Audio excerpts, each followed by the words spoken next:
So everyone, this is Designcaster and welcome back to my channel. Today we are going to have the pilot episode of my brand new series, Designspiration, Tucson Mountain Retreat. Hello everyone and welcome back again. Before anything else, I would like to wish everyone a happy new year. So for today's video, it will be another pilot episode of my latest series that I call Designspiration. If you noticed, my first video prior to this series is my remake of the Baker's Mansion from the Resident Evil 7 or Biohazard 7. Please check it out at the end of the video.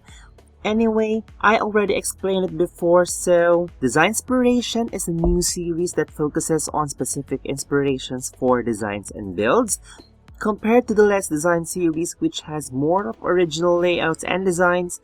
Here in Designspiration, most of my builds will be remakes or inspired by another design or idea, but I would make sure to put in a little twist or signature style of my own.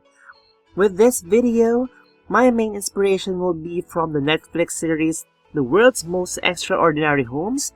If you haven't watched it, make sure to check it out because they have a lot of amazing homes designed by amazing architects around the world. Anyway, I came up with the idea of having this series when I actually watched the show, and with that, the first extraordinary home that I will be showcasing to you is inspired by the masterpiece of Dust Architects, the Tucson Mountain Retreat. The Tucson Mountain Retreat is located in Tucson, Arizona, USA. And if you could imagine, the environment is dry, hot, and wild. It's literally in the middle of the desert, and what's interesting on this extraordinary home is it is designed carefully and planned very well to make it livable in this desert area. Let's discuss more about the details in this pop-up video. The owner's desire was to embrace rather than exploit the fragile landscape. In order to achieve living with extreme temperatures, it is positioned and designed smartly by having a long shade from the open areas for the sunlight not to enter directly inside the house. Also, the area is mostly open from the outside for the breeze to enter and have a good air circulation.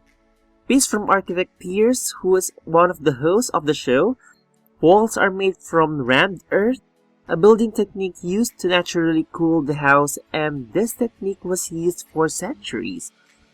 The walls absorb the heat during the day and release it at night. Also, the foundation is elevated to keep animals come in. The color scheme of the structure is warm and natural to blend in and be in harmony with the environment. Let us talk more about the details of the house.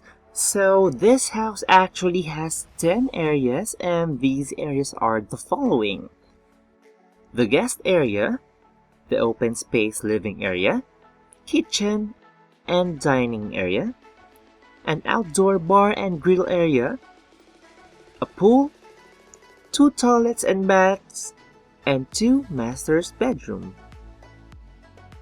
More with the details, I decided to make this house in Oasis Springs since it fits the description of the environment in real life. I didn't have Strangerville yet when I was still in the process of building this house, but Oasis Springs still will be the perfect world for this build. I replaced the house where the land grabs are residing since the view from the lot is the best among the other lots from this world. I also elevated the terrain in the front to cover up the house on the other side of the lot. Also, I had a hard time on making the steps into the house since I would like to make it as close as possible to the layout of the real-life house. As you can see as well, I applied into this build that the sleeping areas will be separated from the other areas. So the sim needs to go out first and walk outside to enter the sleeping areas like the ones in real life. Just a bit of a notice, please ignore the washing machine that I put outside. It's kinda stupid and I just wanted to have a working laundry area when I wanted to play in this house. Anyway, the whole interior of the house is minimalist as well. And speaking of the interiors, let us now proceed to discuss each areas, starting with the kitchen. For this part, I will be discussing to you not just the kitchen but the living area and guest area as well, since they are on an open space layout and I was working on them side by side. Now, the first area that I will be discussing to you is the kitchen. The kitchen is one of the most open area when it comes to the separation with the outdoors. All of the walls of the kitchen are actually arches to maximize the view, natural light, and ventilation. The kitchen is in an island-only layout wherein all the counters are in the center of the area and there are no working stations on the walls. I decided to make the kitchen an island-only since the area is surrounded by open spaces. I would like the Sims living in here to prepare meals while having a breathtaking view of the outdoors as well as having natural light and ventilation.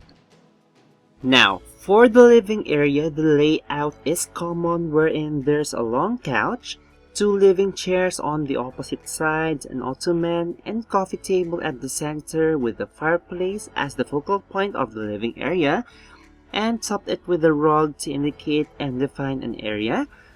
I love the living room since the layout is clean and well positioned while having that relaxing view of the desert landscape. And it will be a lovely area for the family to bond and have a chat in here as well as do hobbies like reading and watching TV. I added in a console table in that corner just to fill up space and balance the layout. I will also be changing something with the living area later, but for now, let us move on to the guest area. The guest area will be the first thing visitors encounter, so I decided that the layout of the guest area is simple. I just added in 2 living chairs, a bookshelf on the wall, and put a coffee table at the center. This will be a great place for guests while waiting the owner. They can read books or magazines from the bookshelf or have some coffee, tea, or water. I also added in mirrors beside the main door just to fill up space and make the space bigger. Now, I only added a little bit of clutter since I wanted to achieve minimalism for this house, so I only put in paintings, plants, and some sculpture just to not make it look empty. I just changed as well something with the color scheme since having all furniture as warm as the structure won't be that good, so I added in some cool tones like aqua and greens from the plants to perfectly blend with the environment. Just to add something, I just wanted to share that after watching the show, I really added in my bucket list to visit all of the homes that were featured in the show. Not just visit those extraordinary homes, but to try to stay and live as well in the homes and meet the owners, especially the architects of the homes. I would love to go with Caroline and Pierce and experience staying in these amazing homes. The show actually has 2 seasons already and I can't wait for season 3 so that there will be more inspirations for me to build here in The Sims 4.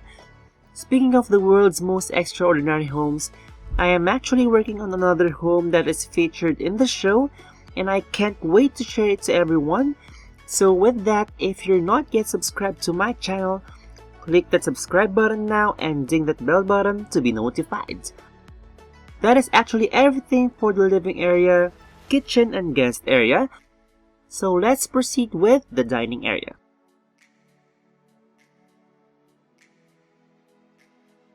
The dining area's layout is simple as well.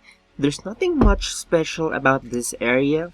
I just put in some stuff like the wine rack from Dine Out Game Pack and a console table from Spa Day just to fill up space. I also made sure that the color scheme will still be in line with the other areas, specifically the warm earthy oranges, whites, and blues. Now, what's special or interesting in the dining area is that it is in tangent with the outdoor bar and grill area, so after the Sims finish their meals, they can relax at the bar or have their meals outside, and also it is in tangent with the pool as well as it makes it relaxing to eat while hearing the water, and the breeze will be cooler as it enters the area. That's just everything for the dining area, and let's proceed with the outdoor bar and grill area. For the outdoor bar and grill area, this will just be fast since I just put a bar near the pool and put in a grill near the kitchen with an 8-seater dining area at the center. And what's special in the outdoor bar and grill is that the view of the whole desert environment can be seen in this area.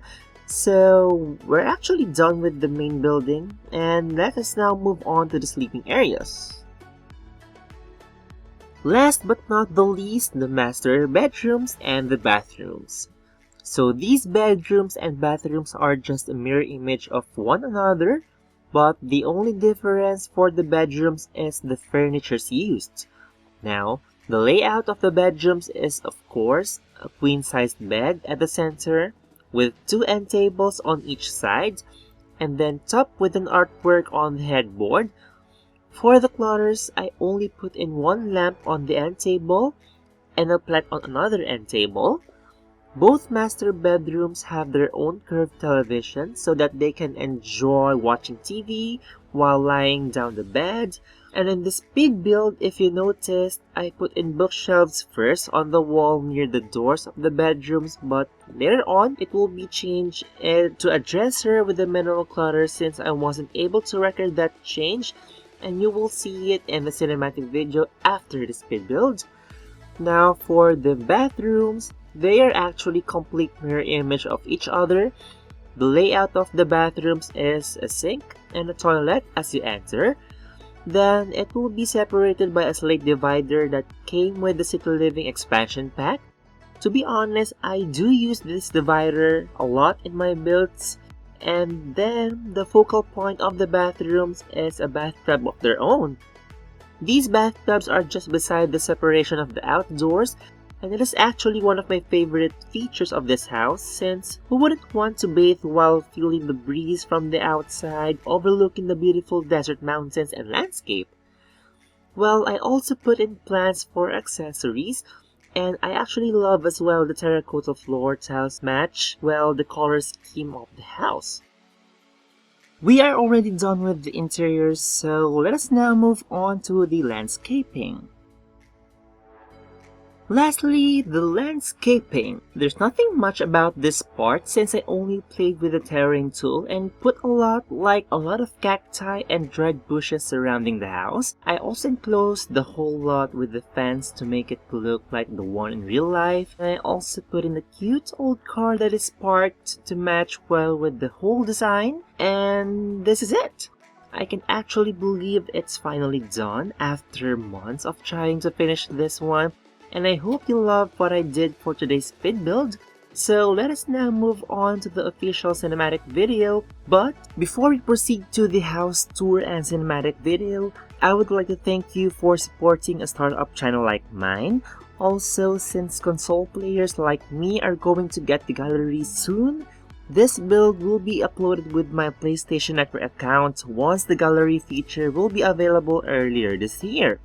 I hope you love the video as I do, and with that, please don't forget to like this video with the thumbs up button and share this to your friends. Also, please follow my social media accounts as well on Twitter and Instagram, and don't forget to click the subscribe button for more interesting videos. If you want to be updated on my latest videos as well, ding that bell button to be notified. Now, I present to you the cinematic video, and once again, thank you for watching. This is DSIGNCaster, and I will see you on my next video. Dag dag!